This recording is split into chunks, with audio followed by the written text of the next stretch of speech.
Hi Claire. Hi, Steve. Hello everyone. Welcome to Art Friends Coffee. We're here with Clare Law, and this time we'd just simply like to know what your artistic inspirations are, Claire. Well, that's a pretty easy one for me. My artistic, well, I'd be a groupie today if he was alive. It's Monet, which I know for some people maybe go, oh god, but he has from the moment I saw his work when I was about 13. We did a school trip up to the London galleries, and I can remember stepping to one side and seeing the texture on his paintings and seeing the brush marks and being so excited that actually you could see where the artist had been and the energy, and then you step back and you get these beautiful paintings. I was just in awe. And with my work, I work heavily with texture, so it's a really important part of my work. And it's But it's interesting, my isn't it? Because that sort of experience you don't get that from seeing a picture in a book. You really don't. And because I'd looked at his work and I'd liked it, but it wasn't until I saw his painting in the flesh. It was completely, and it's almost like I can still visualize those marks even today. It was such a heavy influence and excitement. That's brilliant. Yeah, I just and I mean also like with the Impressionists, they were so radical for the time and so Yeah, groundbreaking.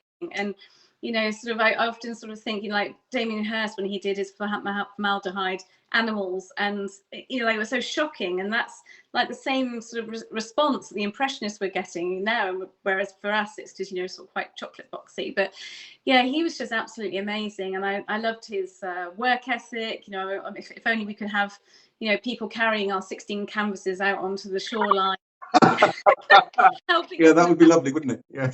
It would be lovely, yeah. But he lived and breathed art in his garden. But yeah, I just for me his work is absolutely, and I can spot it a mile off. Even if you go to an Impressionist exhibition in general, for me it just sings to me. So the color palette and everything, absolutely beautiful. And so he was a really, really major influence in me and my work, and my general my general passion as a child growing up, following into the arts. But I also love sort of ink drawings and like the Quentin Blake illustrations, All Edward right. Gorey, particularly Edward Gorey. And that's often quite a way that I will decompress from a day of painting. And I sort of, I work purely in color. I don't sketch at all in any of my paintings. I start off a painting what I call color mapping. So I'm marking down light and shade and a few marks, but I literally sort of finish each section as I go along. So it's a very different way of working. So it's quite nice sometimes at the end of the day, and I'll just get a dip pen and ink on some beautiful watercolor paper, even though I'm one of these people that hoard lots of beautiful watercolor paper. I don't use it, but Yeah. it's going into a It is stationery lovely shop. though, isn't it? Yeah, I know. I know what you mean though. Some of the papers are gorgeous. Yeah, Yeah. yeah, Oh, it yeah. is. Yeah.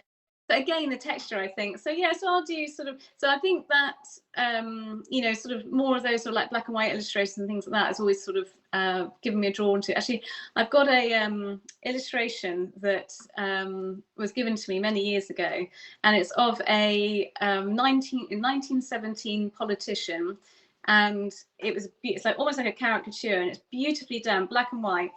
Um, Probably I must look up the politician because it's probably somebody absolutely horrendous. I absolutely love it just because of the simplicity, the line, the character.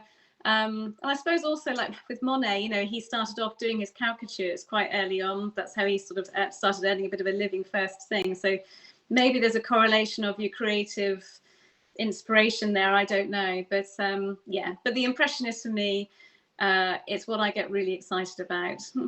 Brilliant. I think your passion and enthusiasm for it just comes across in waves. That's brilliant. Thank you very much for sharing that with us. And I'm sure that will have been of interest to people at home.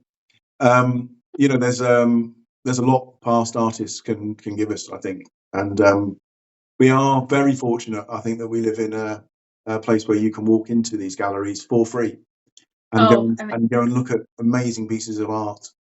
yeah. Yeah, so Can remember I was in Dover Street in Piccadilly, and I'd gone across one of those galleries where you have to get clicked in to be let, sort of clicked in the door to go okay, in. yeah, And I was looking at this painting, and I was sort of going, God, it looks like a Monet, but it's feminine. It's not quite. And it was his stepdaughter, and just out of this blue, I just walked in, and there was so his stepdaughter used to sit side by side while Monet was painting, and they used to work beside him, and in this gallery that just it was for sale. Obviously, I could not afford it, but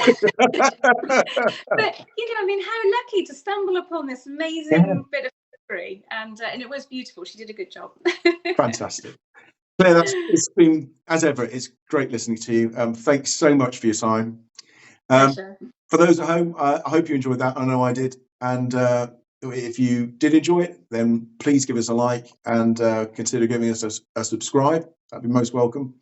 But until next time, Claire, thanks so much. We'll see you soon. Thank you so much. Take care. Bye. Bye.